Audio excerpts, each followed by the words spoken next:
Obat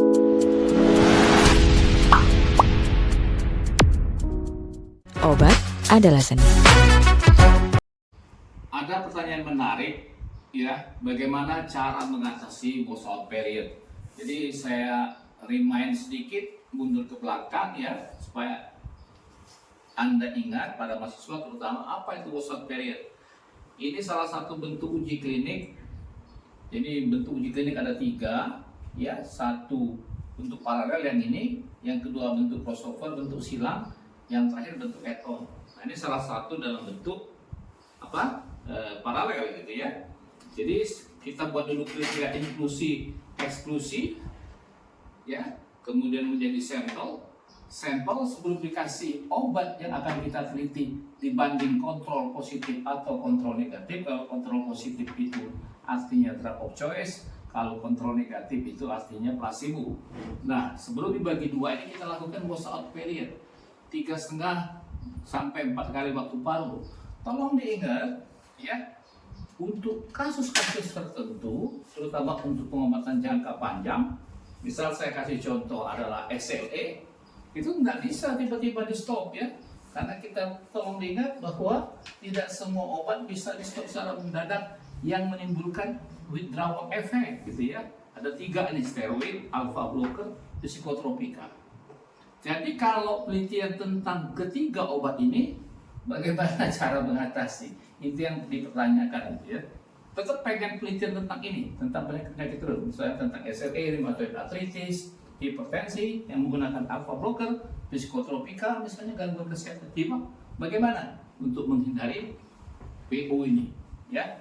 Nah, salah satu adalah merubah bentuk uji kliniknya dari paralel menjadi bentuk add-on trial, ya, salah satu.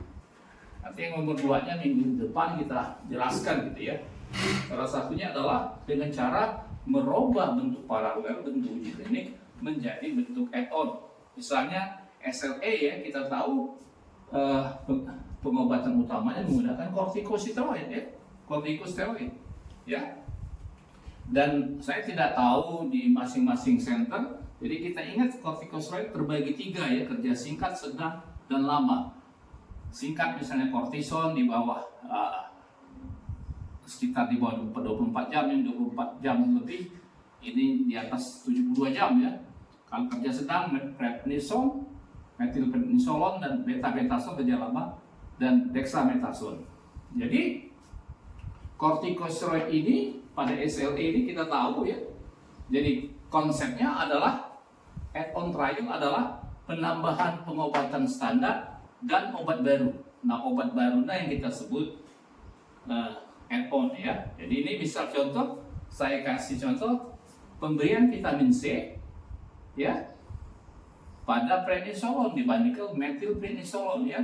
Penambahan vitamin C ini terhadap prednisolon inilah kita sebut add-on ya. Kita sebut add-on.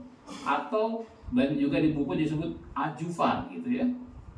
Adjuvan. Bisa juga misalnya pada hipertensi penambahan diuretik plus antihipertensi misalnya ya, golongan hidralazin versus hidralazin gitu ya.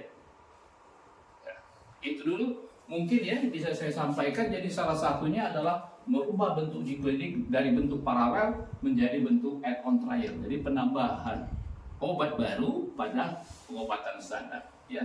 Mudah-mudahan bermanfaat. Nanti yang akan datang kita bicarakan adalah kita berubah cara pengambilan sampel. Jadi pada penelitian ini tidak boleh dengan cara randomisasi, tapi harus dengan stratifikasi dan matching ya, sehingga kedua kelompok menjadi homogen. Itu dulu, mudah-mudahan bermanfaat. Silakan subscribe, like, and share. Ciao. Oke.